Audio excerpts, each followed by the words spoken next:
السلام عليكم ورحمة الله وبركاته. أحبتي في الله، معاكم أختكم في الله مامة عمر وكريم.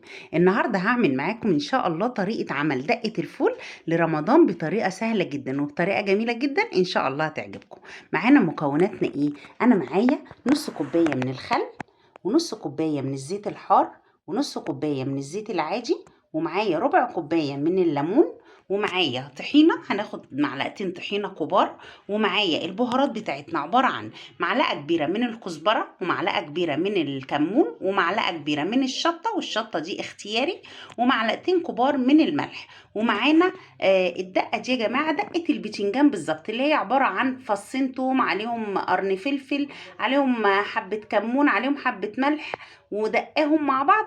ودي الخلطة بتاعتنا، الخلطة البتنجان بالظبط.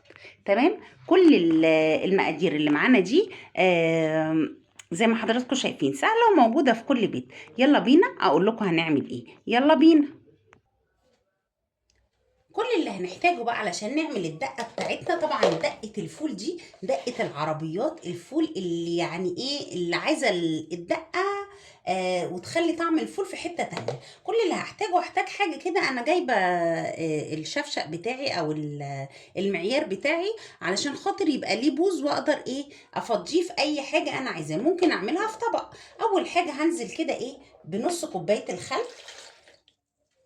بسم الله الرحمن الرحيم، وهنزل عليهم بنص كوباية الزيت الحار.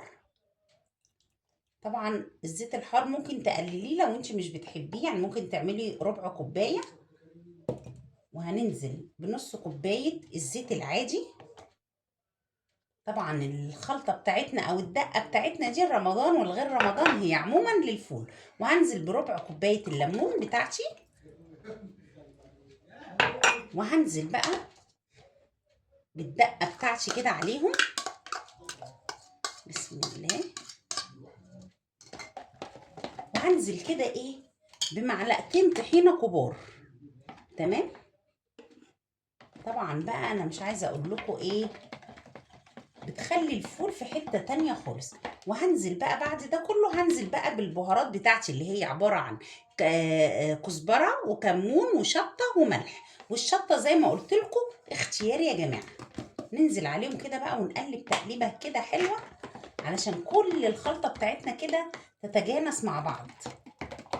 الله الله الله الله، سر عربيات الفول يا جماعه، ده السر في الخلطة دي والله يا جماعة. الله على الريحة والله على الجمال.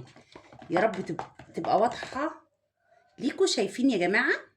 بصوا حاجة فعلا عظمة. نقلب بقى تقليبة حلوة كده،